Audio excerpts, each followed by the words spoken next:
Hip-hop mogul Sean Diddy Combs is in custody this morning after being detained overnight by federal authorities in New York. According to a person familiar with the situation, Combs was caught off guard by his arrest in the lobby of the Park Hyatt Hotel. I moved to New York City, and I lived with Sean Puffy Combs for a year. That's the crazy thing. Now, that was L.A. Reid's idea, right? We're sending you over to something called Puffy Flavor Camp. There you go. To learn Flavor Camp. Yeah, Flavor that's Camp. what it was called. And you're going to go to Puff Daddy's. He's going In the 90s, do you understand what that's like? Puffy's place was like just filled with chicks and orgying like nonstop. He's standing in the living room area and she's there, and he was like, emotional singing, bitch. There you are. And I just was like, oh, he's talking to me. And I remember, I don't know if you know what his voice sounds like, but I felt like I was in the presence of his monster inside. Sean Diddy Combs made a $1 billion fortune by the time he turned 50, but the rap mogul was already making $1,000 a week from his paper around age 12. The former altar boy, aka P, Diddy, Puff Daddy, Diddy, or just Sean, had a tough start in life when his drug dealer father was shot dead when he was a toddler. Rap impresario, singer, songwriter, and seller of vodka and clothing, Sean Combs is also a noted ladies' man, never marrying but dating famous faces including Cameron Diaz, Jennifer Lopez, and Naomi Campbell. He was larger than life, but at first I didn't like him at all. I didn't. I thought he was ick. I didn't like him because, Sean and I were very different that way. I was very family-oriented and kind of the married type. I was actually, when we first worked together in the video, I was married. The rap bachelor's most famous lover was Jennifer Lopez, who he was with at the height of his fame from 1999 until 2001, once declaring her bottom would go down as the most beautiful in history, before quickly adding that her music would too. The father of 7 is believed to be currently single after splitting with musician and actress Young Miami last year, who at 29 was 24 years his junior.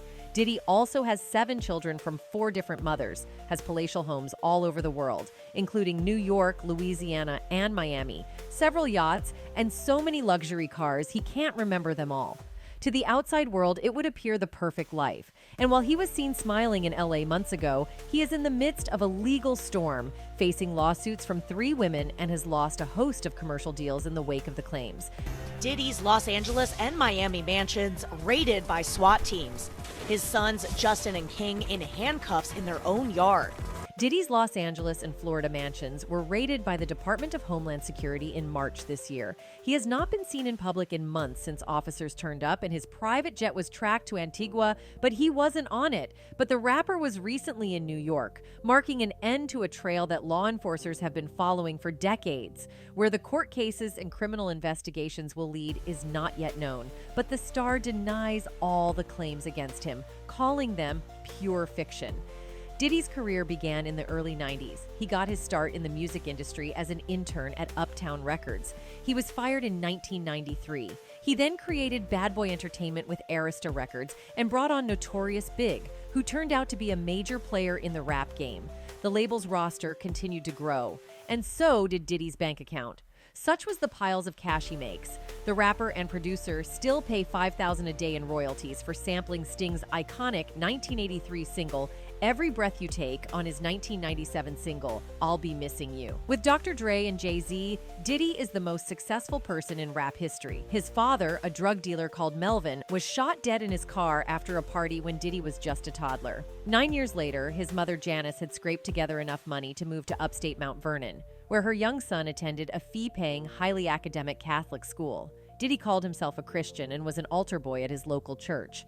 Around the same time, he was making $1,000 a week from paper rounds, and before he hit the big time, he worked in a diner and a petrol station and cleaned toilets to make ends meet. He said 2 years ago, I was raised in Harlem and my father was killed when I was 2. My mother had 5 jobs. I'm from the roots of hustle. I was a paper boy, the first entrepreneurial thing I did. He added, I would reach out to the boys about to go to college. I asked if I could do their round and send them half the money. I was making $1,000 a week as I kept all the other rounds on. I was a busboy in a restaurant. I pumped gas at a gas station. I also had to keep the bathrooms clean. They are the worst, but I was proud to make them clean and see people's faces when they came out. But our guy has always been full of trouble. 20 years ago, he was acquitted on charges stemming from a nightclub shootout 20 years ago when he was known as Puff Daddy. Being arrested after a shooting incident at a club, 2 loaded guns were found in his limo, seemed only to enhance his reputation. Today, he has a business empire that stretches from music to clothing, premium drinks, and even bottled water. Diddy founded the record label Bad Boy in 1992, propelling himself to become one of the leading figures in hip-hop, working with the Notorious Big and Mary J. Blige. It was his first big business and has since sold over 500 million records, produced 38 platinum singles, and earned multiple Grammy Awards. The music mogul was born in New York City and raised in Mount Vernon, New York, so he's a hustler to the core. His music career actually began in the early 90s. He got his start in the music industry as an intern at Uptown Records. He was fired in 1993. At that time, he created Bad Boy Entertainment with Arista Records and brought on Notorious Big, who turned out to be a major player in the rap game. Biggie was murdered on March 9, 1997, and his tribute, I'll Be Missing You with Faith Evans, made him famous all over the world. With that fame and fortune came money and women, and he has never married or settled down. He has had a colorful dating history, which has seen the musician romantically linked to the likes of supermodel Naomi Campbell and model Lori Harvey.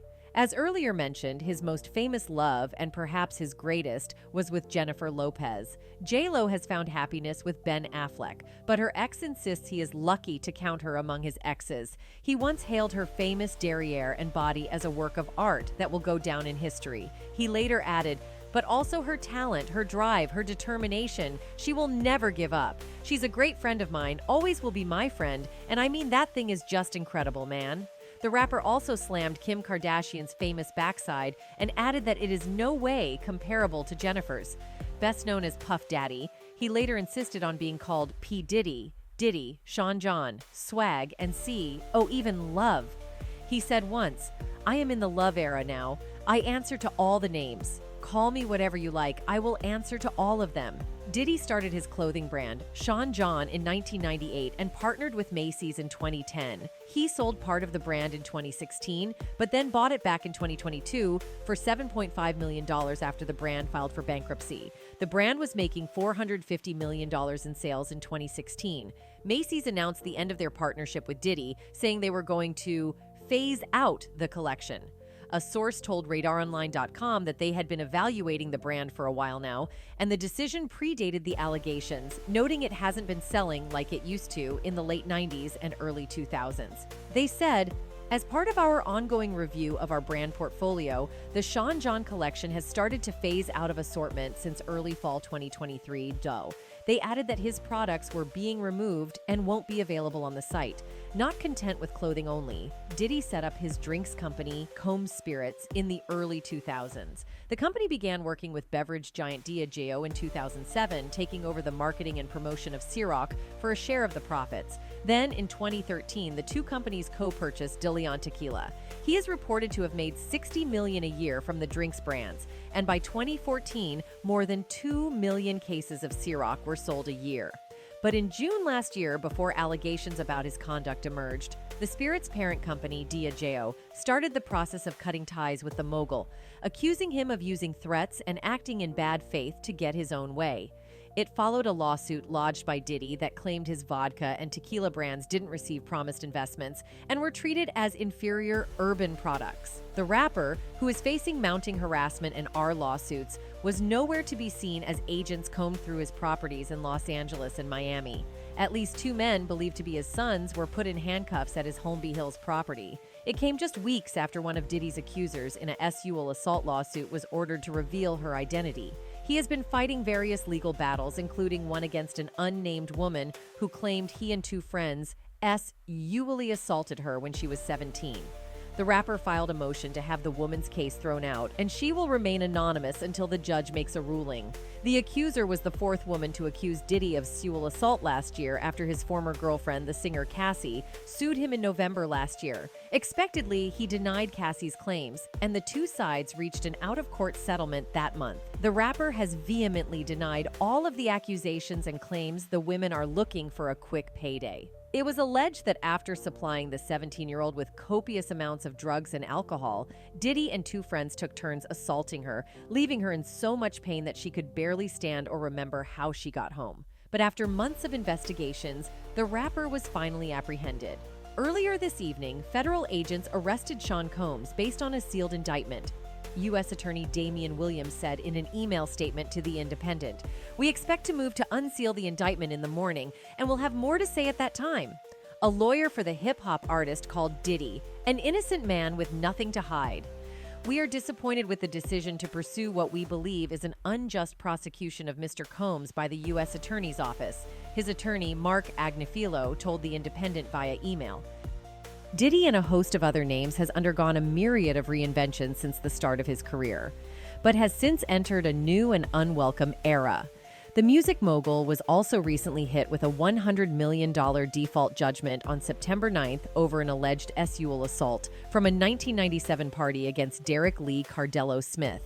Lenawee County Circuit Court judge granted the award to Cardello Smith, an inmate who filed the lawsuit against Diddy, accusing him of drugging and sexually assaulting him at a party 30 years ago. The Grammy winner has strongly denied all of the allegations against him. His attorneys have branded the lawsuits and their accusations as money grabs, baseless, or sickening.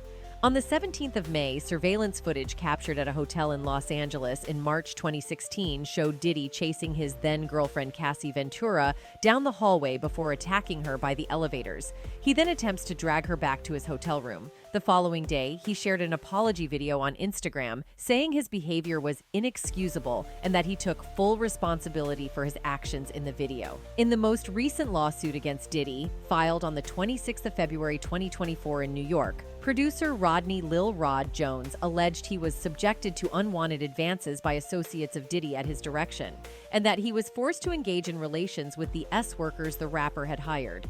The producer, who worked for Diddy between September 2022 and November 2023, claimed his boss sexually harassed, drugged, and threatened him for more than a year. He said he has video and audio evidence of Diddy, his staff, and others engaging in serious illegal activity. The lawsuit identified rapper 50 Cent's former girlfriend and the mother of one of his children, Daphne Joy, as one of the alleged S-workers. The lawsuit also alleges that Diddy regularly hosted S-traying parties with underage women and illegal drugs, and implies record label executives who looked the other way financially benefited from access to celebrities and dignitaries, including the British royal Prince Harry. Prince Harry is not accused of any wrongdoing or of attending parties himself. Diddy's attorney told the Los Angeles Times that the lawsuit contains reckless name-dropping about events that are pure fiction and simply did not occur. But after endless back-and-forth accusations and counter-accusations, the Bad Boy founder was finally arrested, and now the whole world is waiting for what will happen next. It's only a matter of time, and that's it from us today. Until next time, thank you for watching.